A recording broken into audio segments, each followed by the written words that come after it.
All right, we just started in chapter 3, and how many of you have been watching David Jeremiah? Doing a good job, isn't he? Yeah. He's way ahead of me, but he's doing a good job. Yeah, that's right. You find just a lot of them. Before I start, I got to tell you guys something that's really I've been really impressed with it myself, and maybe I may be the only one that is impressed with it. But I was working in the book of Daniel, and I was just calculating some of the things. You get measurements and so forth, and years and all kinds of things in the book of Daniel, and so I was just messing with trying to calculate it, bring it into U.S. dimensions, and stuff like this. And I worked it out some things, and I thought, well, I got it figured out. Anyway, I went to sleep that night, and I had a dream. Now, I'm a dreamer. I dream all the time. Sometimes I can remember what I dream, but most of the time I don't. Some people the other day, we were at the funeral, and some people from Burroughs Heights, they were talking about one of my dreams where Judy took me to a nursing home and dropped me off. They were laughing about that, but I'm a dreamer. And sometimes I can remember what I dream, and other times I have no idea. I just know that normally I'm hunting something. I mean, normally I've lost something, and I'm just going through all kinds of stuff, wading through mud or whatever, trying to find whatever I've lost. But I went to sleep that night, and in my dream, this calculation that I was running come up. And in my dream, he showed me where I'd made a mistake. It never has happened to me before, but he showed me where in what I was calculating, I forgot to do some conversion, and it was a mistake in the dream. And it was clear as a bell. I got up the next morning and went in and double checked, and sure enough, it was a mistake. I had made a mistake. And y'all accept, I never had anything like that ever happen, but it's been something that, it's been something just been going over it in my spirit. The Holy Spirit is my teacher. Shows me when I'm making mistakes. And I thought, God, that is powerful. Maybe not to you guys, but it is to me. It come to me in the dream and said, Raymond, you made a mistake. Here's what you got to do. And it was just plain as day, clear as a bell. And I thought, I've been praising the Lord because of the goodness of God since it happened. He told a bunch of people yesterday about it. Anyway, Nebuchadnezzar, the king, made an image of gold whose height was 60 cubits, and the breadth thereof 6 cubits, and he set it up in the plain of Dura in the province of Babylon. Then Nebuchadnezzar the king sent together the princes, the governors, the captains, the judges, the treasurers, the counselors, the sheriffs, and all the rulers of the province, who come to the dedication of the image which Nebuchadnezzar the king had set up. Then the princes, the governors, the captains, the judges, the treasurers, the counselors, the sheriffs, and all the rulers of the provinces were gathered together unto the dedication of the image that Nebuchadnezzar the king had set up, and they stood before the image that Nebuchadnezzar had set up. All right, here's where we quit yesterday. We went through these things, and we were talking about the dimensions of this thing, and I thought that I might be the only one that had come up with the idea that this looked like it's an obelisk, But since then, I was reading a book the other day, and in this book, this guy, he didn't even say, like I said, okay, you guys take it for what it's worth. This is just something that I thought of. Well, in this book, this guy said, plain out, it was an obelisk, And so I said, well, that's kind of confirmation, because at least I'm not the only one out here, that thinks that. But anyway, by the way, do you know what the tallest obelisk is in the world? Washington Monument. It is the tallest obelisk in the world, 555 feet high. And if you take that inches, it's 6,660. 666. Get all kinds of odd numbers when you start. But anyway, this is that's where we were. The prophetic aspect of Nebuchadnezzar's image is that it parallels something that's going to take place in the future. We see it in Revelation, In fact, the matter is, we can do a comparison here. Let's take the king. We have Daniel 3, we have Revelation up here. As far as the king, in Daniel 3, you have the king of Babylon. In Revelation, you have a ruler over a new Babylon, the Bible talks about in the book of Revelation. Secondly, you got the image. The king sets up an image that the whole kingdom is supposed to worship. And in the end, Antichrist will set up an image that the whole world will worship. The penalty for not worshiping in Daniel is those that refuse are cast into a furnace, a fiery furnace. In Revelation, those that refuse are beheaded. I think 20 or 30 years ago, we wouldn't have thought about anybody being beheaded. We'd have thought about that being somewhere back in history or something. Now, all of a sudden, we've got that coming back on the scene. And then the numbers, and that's what I've kind of been playing with. But the numbers, you have the image of Nebuchadnezzar and Daniel, 60 foot high and 6 cubits wide, or 60 cubits high and 6 cubits wide. And then in Revelation, you have a combination of 666. If you remember when we did Revelation 13, we went through a whole series of what all of that might mean, 666, and the way it looks in the Greek text and all of that.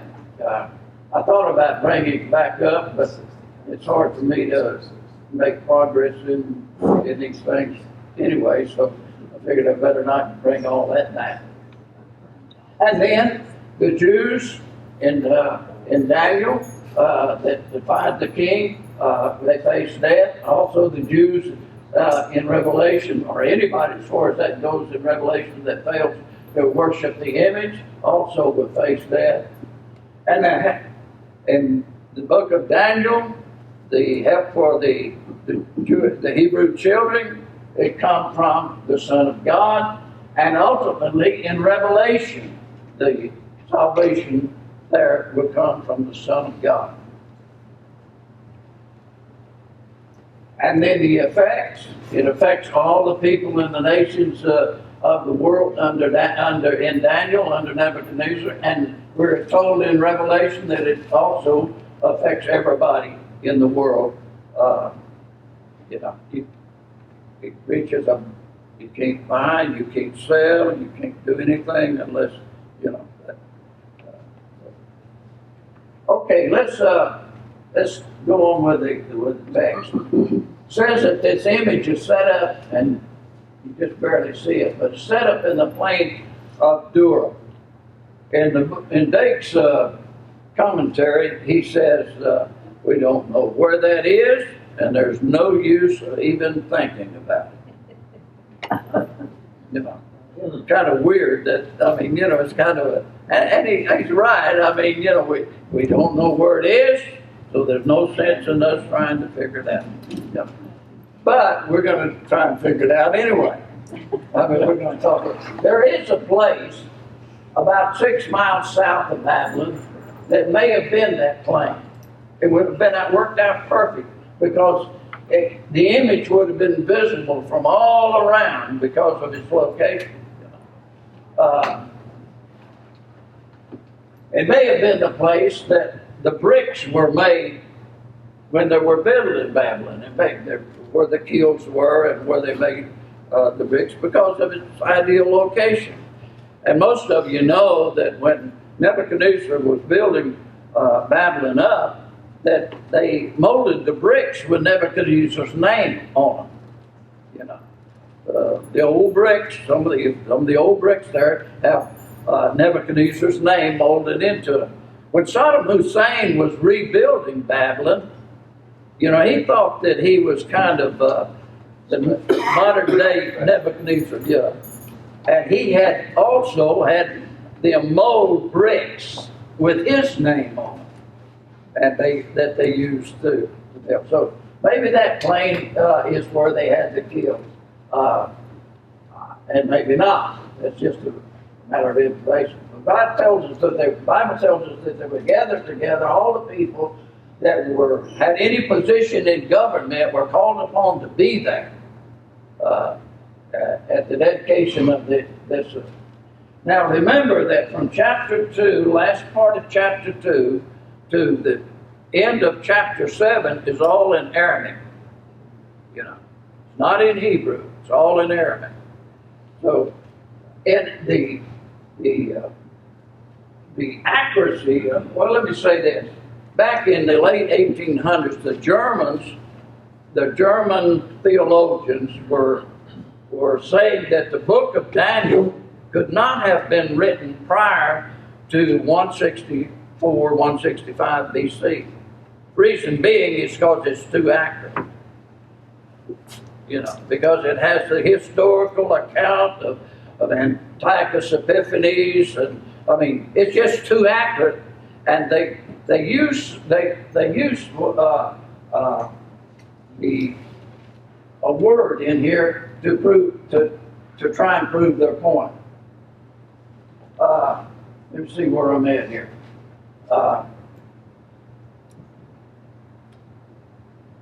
Okay, what I was trying to say is the Aramaic in this text here kind of proves the accuracy of the Bible, because back in the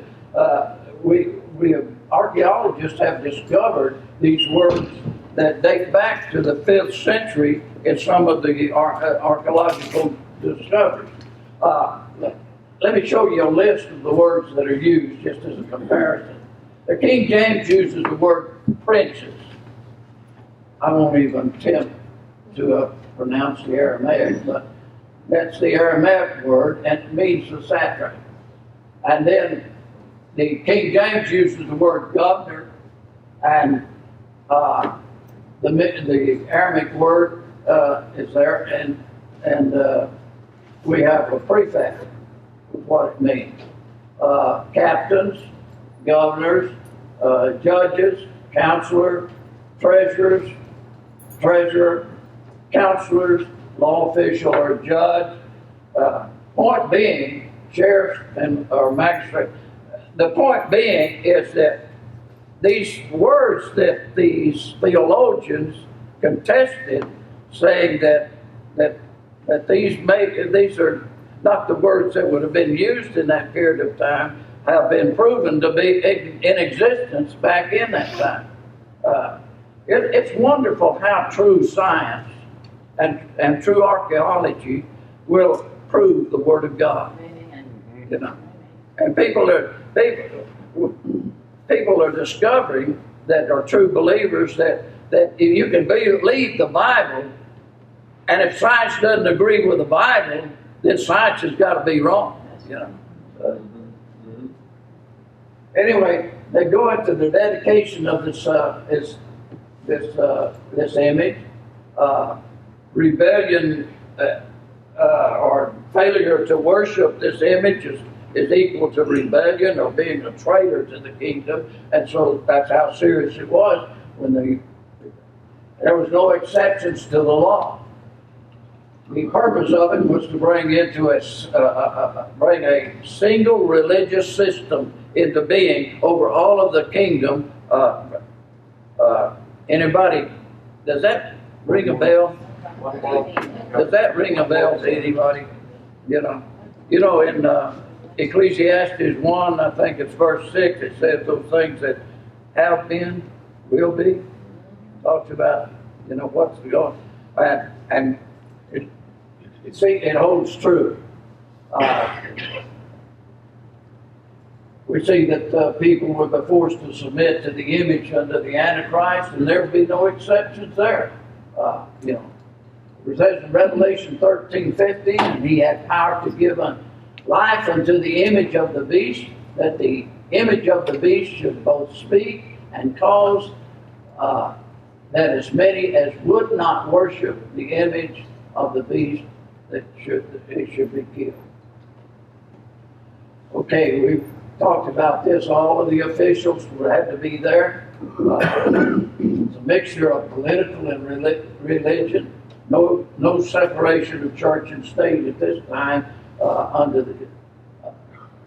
the image stood, everybody stood before the image, and they were required to bow. Some have said that it's estimated to have been probably in the hundreds of thousands of people that are gathered there on that plain that day.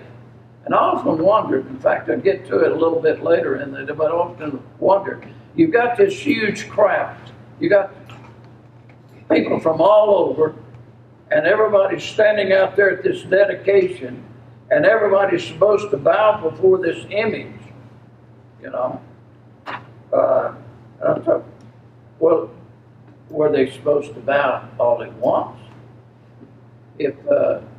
Unless that was the case, then how do you detect that there's a few or handful of Jewish young men that do not bow? But the Bible answers this question a little bit later here. Right here. Verse 4 says, then a herald cried aloud, to you it is commanded, O people, nations, and languages, that at what time you hear the sound of the cornet, the flute, the harp, sackbut, the psalmistry, the dulcimer, and all kinds of music, you fall down and worship the golden image that Nebuchadnezzar the king has set up. And whosoever falleth not down and worship shall the same hour be cast into the midst of the burning fiery furnace. Therefore at that time, when all of the people heard the sound of the cornet, the flute, the harp, the sackbut, the psalmistry, and all the kind of music, all the people that the nations and the languages fell down and worshiped the golden image that Nebuchadnezzar the king had set up. This word, going back to what I've said earlier, when the German theologians were arguing the fact that Daniel could not have been written prior to the events that had taken place in history, this is one of the words that they pointed out, that the word used for herald here, it couldn't have been because it couldn't have been in use because it was a Greek word. So it had to be after Antiochus Epiphanes had come in and tried to turn the nation of Israel into a Greek-speaking nation. The problem is, under examination, it doesn't really hold true because there were a lot of people from all over during that time that had come through. The Greeks were merchants, they were mercenaries, they were, so you could have easily picked up a Greek, if that's their argument, you could easily picked up a Greek word. I've never been to North Korea. But when I went in the service, there was guys coming back from North Korea, and I learned a few words in North Korean. I've long since forgotten them, but I learned a few words in North Korean. Not because I'd ever been there, just because the guys used them. Some kind of slang or something. And I learned that. But this has been checked out, and it's not really a Greek word. It comes from a Persian word, and it means a call. So this guy, he comes out as a herald or a caller, and he calls out to the people and tells them what to expect and what to do. You know. So like I said again, if you really investigate, if you really look and got a heart to find out the truth, the Bible will always stand up to the scrutiny of the world. So anyway, that says, it tells us here, we know there's historically that there were Jews, Armenians, there were Edomites, there was Arabians, Medes, Persians, Syrians, Babylon, Egyptians, and all that, because he conquered the world, and when they conquered somebody back in those days, they'd gather up the best from them and bring them into their country to use them in government or whatever, you know. So there were people from all over during that time, so it had been easy for them to have picked up some of the word. Consider this. It's not totally removed from our world today that there are those that think they ought to be worshipped. And think about this. We have in North Korea, we did have Kim Jong-il, and now we got Kim Jong-un that's supposed to be, they picture themselves as being gods. Some Christians are facing today what the Jews faced back then. Here's a picture of the statue of Kim Jong-il, and what the Christians in North Korea are required, to pay homage to. So even though we in this country don't think about it, there are those that have demanded worship in our world today. So it may be that this world is working its way around to the point that it's not going to be hard to accept one individual to worship. Yeah. Here's another thing. At the time you hear when the Babylonian orchestra played, I'm going to say something that may not sit well with some of you, but it's just Raymond, it's just Raymond's opinion. You can take it, like I said, with a grain of salt and what it's worth. I don't like the way music is turned in our time. I don't even necessarily think. Not all music, please understand, I'm not talking about all music. But I'm seeing some things that are taking place even in church music. Don't throw anything at me now. Even in church music that I don't think is appropriate in the worship of God.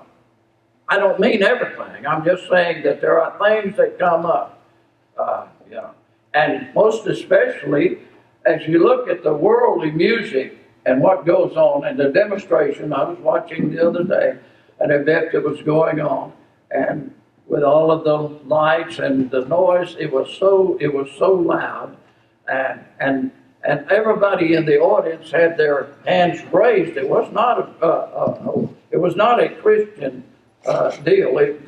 Everybody out there had their hands raised, just like they were worshiping what was going on. What I'm trying to say here, and I'm not doing a very good job, but what I'm trying to say here is that Satan has used music and was involved in music in the beginning.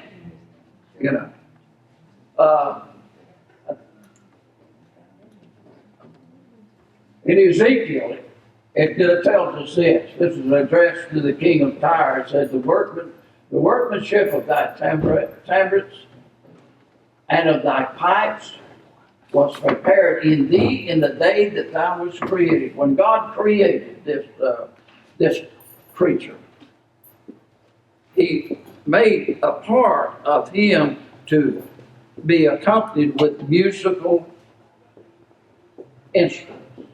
Where he went, it was musical as he walked. and wherever he went. In Isaiah, it tells us that thy pomp is brought down to the grave, and the noise of thy boils.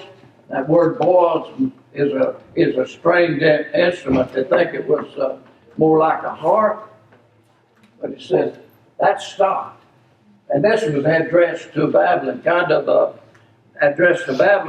like when we were talking here about Babylon, and the orchestra playing and everybody bowing. There it was addressed to Babylon in the book of Isaiah. And in the end, we're going to see the same thing take place, a bowing to an image. And I think that probably that music is going to play a tremendous part in that period of time, because I've noticed how susceptible our society is to some of the music that's going on. I'm not talking about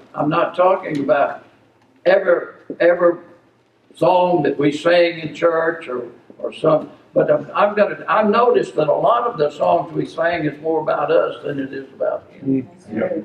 You're right. Sure. And I know there's a contrary. That's one of the, I heard a preacher say here a while back that they have more trouble over music than anything else in the church. And I'm sure, a lot of people don't like this music. And I'm not against contemporary music. I'm not against the Southern gospel. I'm just saying all of our music ought to be directed toward worshiping and acknowledging the God and redeemed. And not about us, Sure. And that reason is called praise and worship.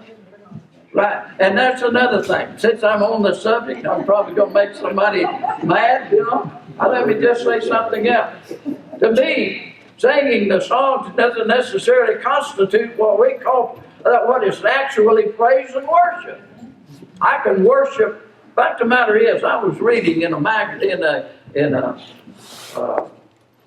pamphlet from North Korea, where because the Christians there were hiding to worship and get together and read what few scriptures that they had, that they wanted to sing, but they knew that if they sang a worship song, that they might be detected. So what they did was they just mouthed words and worshiped God.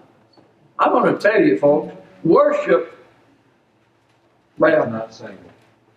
no, it's not singing. Singing kind of lifts our spirits and all of that. But worship is what begins to come out of the mouth. Out of the spirit, Jesus told the woman at the well, the day will come and now is, that they that worship will worship in spirit and in truth. So I'm not necessarily wrapped up in the idea that we ought to be necessarily called. Boy, I'm getting myself in trouble. Right.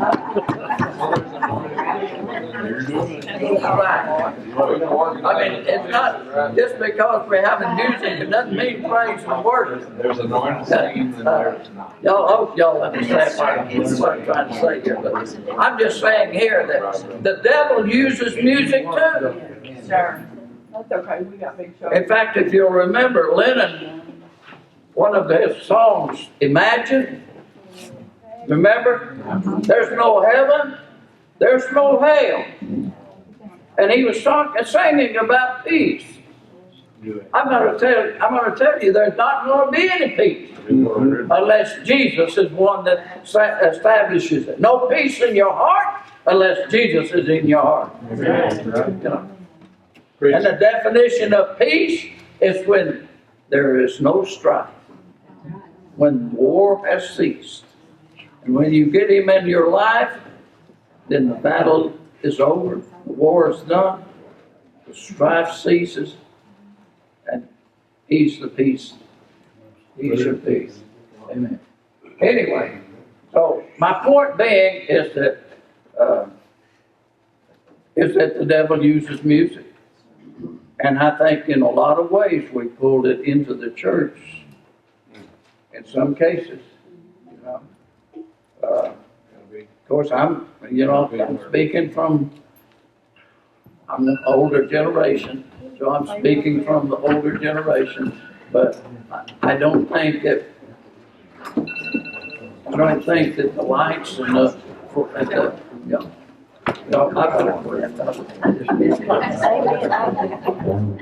God bless you this morning. Don't forget tonight, if you want to come and join us, we'll have a good time.